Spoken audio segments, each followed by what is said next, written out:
رب اشرح لی صدری ویسر لی امری واحلل عقدۃ من لسانی یفقہوا قولی۔ السلام علیکم ورحمۃ اللہ وبرکاتہ۔ سورہ البقرہ آیت نمبر 144۔ اعوذ باللہ من الشیطان الرجیم، بسم اللہ الرحمن الرحیم۔ قد نرى تقلب وجهك في السماء فلنولينك قبلة ترضاها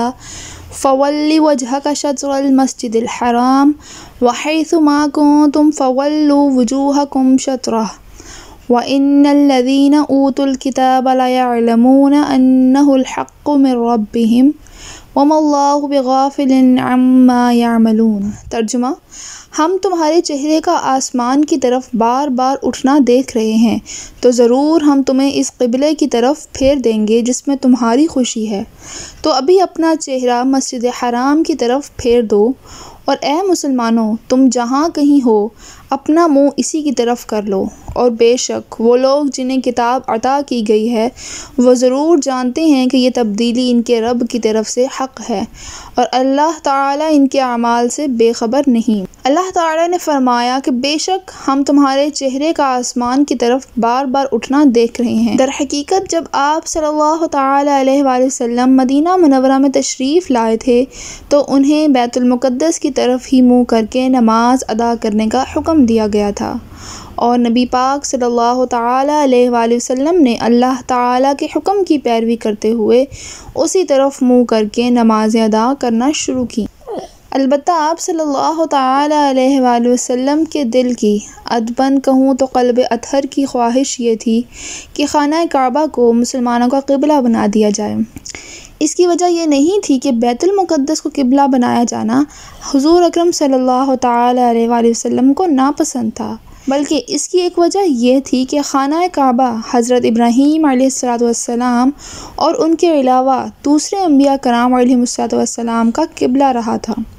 اور ایک وجہ اور یہ بھی تھی کہ بیت المقدس کی طرف منہ کر کے نماز پڑھنے کی وجہ سے یہودی جو تھے وہ فخر اور غرور میں مبتلا ہو گئے تھے، اور یوں کہنے لگے تھے کہ مسلمان تو ہمارے دین کی مخالفت کرتے ہیں جبکہ نماز ہمارے قبلے کی طرف منہ کر کے پڑھتے ہیں۔ چنانچہ ایک دن نماز کی حالت میں آپ صلی اللہ تعالیٰ علیہ وآلہ وسلم اس امید سے بار بار آسمان کی طرف دیکھ رہے تھے کہ قبلے کی تبدیلی کا حکم آ جائے۔ اسی وقت دوران نماز یہ آیت کریمہ نازل ہوئی جس میں حضور انور صلی اللہ تعالیٰ علیہ وآلہ وسلم کی رضا کو رضا الہی قرار دیا، اور آپ صلی اللہ تعالیٰ علیہ وآلہ وسلم کے چہرہ انور کے حسین انداز کو قرآن کریم میں بیان کرتے ہوئے آپ صلی اللہ تعالیٰ علیہ وآلہ وسلم کی خواہش اور خوشی کے مطابق خانہ کعبہ کو قبلہ بنا دیا گیا۔ چنانچہ جب آپ صلی اللہ تعالیٰ علیہ وآلہ وسلم نماز ہی میں خانہ کعبہ کی طرف پھر گئے، مسلمانوں نے بھی آپ کے ساتھ اسی طرف رخ کر لیا، اور ظہر کی 2 رکعتیں بیت المقدس کی طرف ادا ہوئی تھیں اور 2 رکعتیں خانہ کعبہ کی طرف منہ کر کے ادا کی گئیں۔ اس آیت سے ہمیں یہ معلوم ہوا کہ اللہ تبارک و تعالیٰ کو اپنے حبیب حضرت محمد مصطفیٰ صلی اللہ تعالیٰ علیہ وآلہ وسلم کی رضا بہت پسند ہے، اور اللہ تعالیٰ اپنے حبیب کی رضا کو ہر حالت میں پورا فرماتا ہے۔ امام فخر الدین رازی رحمۃ اللہ تعالیٰ علیہ فرماتے ہیں، بے شک اللہ تعالیٰ نے اپنے حبیب صلی اللہ تعالیٰ علیہ وآلہ وسلم کی وجہ سے قبلہ تبدیل فرمایا تھا، اور اس آیت میں یوں نہیں فرمایا کہ ہم تمہیں اس قبلے کی طرف پھیر دیں گے جس میں میری رضا ہے، بلکہ یوں ارشاد فرمایا فَلَنُوَلِّيَنَّكَ قِبْلَةً تَرْضَاهَا، یعنی تو ضرور ہم تمہیں اس قبلے کی طرف پھیر دیں گے جس میں تمہاری خوشی ہے۔ تو گویا ارشاد فرمایا، اے حبیب صلی اللہ تعالیٰ علیہ وآلہ وسلم، ہر کوئی میری رضا کا طلبگار ہے، اور میں دونوں جہاں میں تیری رضا چاہتا ہوں۔ سبحان اللہ۔ اعلیٰ حضرت امام احمد رضا خان رحمۃ اللہ تعالیٰ علیہ فرماتے ہیں، بلا شبہ حضور اقدس صلی اللہ تعالیٰ علیہ وآلہ وسلم اللہ تعالیٰ کی مرضی کے تابع ہیں، اور بلا شبہ آپ صلی اللہ تعالیٰ علیہ وآلہ وسلم کوئی بات بھی اللہ تعالیٰ کے حکم کے خلاف نہیں فرماتے، اور اللہ تعالیٰ حضور اقدس صلی اللہ تعالیٰ علیہ وآلہ وسلم کی رضا چاہتا ہے۔ جب نبی کریم صلی اللہ تعالی علیہ وآلہ وسلم مدینہ منورہ تشریف لائے تھے تو اللہ تعالیٰ کا حکم یہ تھا کہ بیت المقدس کی طرف منہ کر کے نماز پڑھی جائے۔ آپ صلی اللہ تعالی علیہ وآلہ وسلم نے حکم بجا لایا، اور یہ آپ صلی اللہ تعالی علیہ وآلہ وسلم کی طرف سے اللہ تعالیٰ کی رضا جوئی تھی۔ مگر آپ صلی اللہ تعالی علیہ وآلہ وسلم کا قلب اقدس یہ چاہتا تھا کہ کعبہ کی طرف منہ کر کے نماز پڑھی جائے۔ اللہ تعالیٰ نے اپنے حبیب صلی اللہ تعالی علیہ وآلہ وسلم کی مرضی مبارک کے لیے اپنا وہ حکم منسوخ فرما دیا، اور حضور اکرم صلی اللہ تعالی علیہ وآلہ وسلم جو چاہتے تھے قیامت تک کے لیے وہی قبلہ مقرر فرما دیا۔ سبحان اللہ،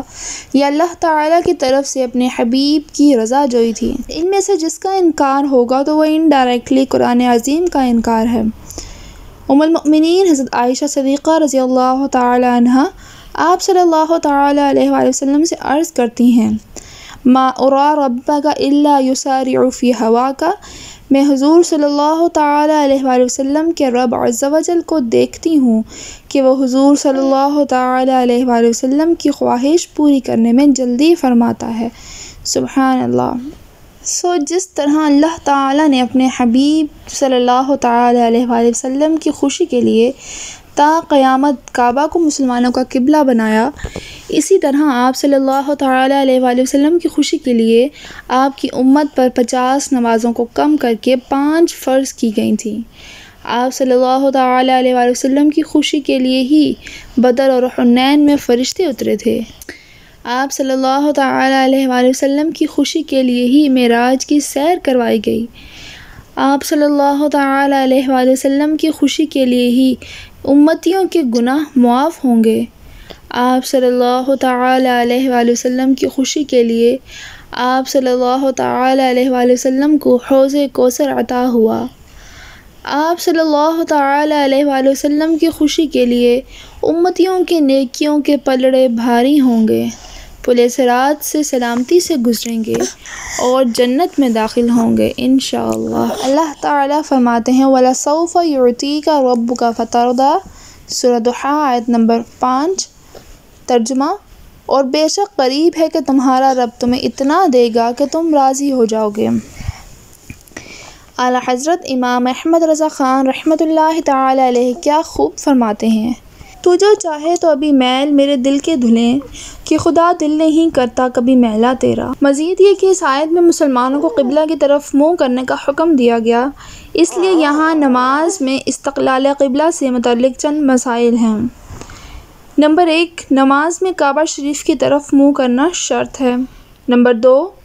جو شخص عین کعبہ کی سمت معلوم کر سکتا ہو اگرچہ کعبہ آڑ میں ہو، جیسے مکہ معظمہ کے مکانوں میں مثلاً چھت پر چڑھ کر کعبہ کو دیکھ سکتے ہیں، تو عین کعبہ کی طرف منہ کرنا فرض ہے، جہت کی طرف منہ کرنا کافی نہیں۔ اور جو شخص عین کعبہ کی سمت معلوم نہ کر سکتا ہو اگرچہ وہ خاص مکہ معظمہ میں ہو، اس کے لیے کعبہ کی جہت کی طرف منہ کرنا کافی ہے۔ کعبہ کی جہت کی طرف منہ ہونے کا مطلب یہ ہے کہ منہ کی سطح کا کوئی جز کعبہ کی سمت میں واقع ہو۔ نمبر 3، اگر کسی شخص کو کسی جگہ قبلہ کی شناخت نہ ہو، نہ ہی کوئی ایسا مسلمان ہو جو بتا دے، نہ وہاں مسجدیں محرابیں ہیں، نہ چاند سورج ستارے نکلے ہوں، یا نکلے تو ہوں مگر اس کو اتنا علم نہ ہو کہ اس سے قبلہ کی سمت معلوم کر سکے، تو ایسے شخص کے لیے حکم ہے کہ وہ سوچے اور جس سمت میں اس کو یہ لگے کہ اس طرف قبلہ ہوگا تو اسی طرف منہ کر کے نماز ادا کرے، اس کے حق میں وہی قبلہ ہے۔ اس کے بعد ایک جز میں فرمایا لَيَعْلَمُونَ أَنَّهُ الْحَقُّ مِنْ رَبِّهِمْ، وہ ضرور جانتے ہیں کہ یہ تبدیلی ان کے رب کی طرف سے حق ہے، یعنی قبلہ کی اس تبدیلی کے بارے میں اہل کتاب جانتے ہیں کہ یہ اللہ تعالیٰ کی طرف سے حق ہے، کیونکہ ان کی کتابوں میں آپ صلی اللہ تعالی علیہ وآلہ وسلم کے جہاں باقی اوصاف مذکور تھے وہاں یہ بھی مذکور تھا کہ آپ صلی اللہ تعالی علیہ وآلہ وسلم بیت المقدس سے کعبہ کی طرف پھریں گے، اور ان کے انبیاء علیہ السلام نے بشارتوں کے ساتھ حضور پر نور صلی اللہ تعالی علیہ وآلہ وسلم کی یہ نشانی بتائی تھی کہ آپ صلی اللہ تعالی علیہ وآلہ وسلم بیت المقدس اور کعبہ دونوں قبلوں کی طرف منہ کر کے نماز پڑھیں گے۔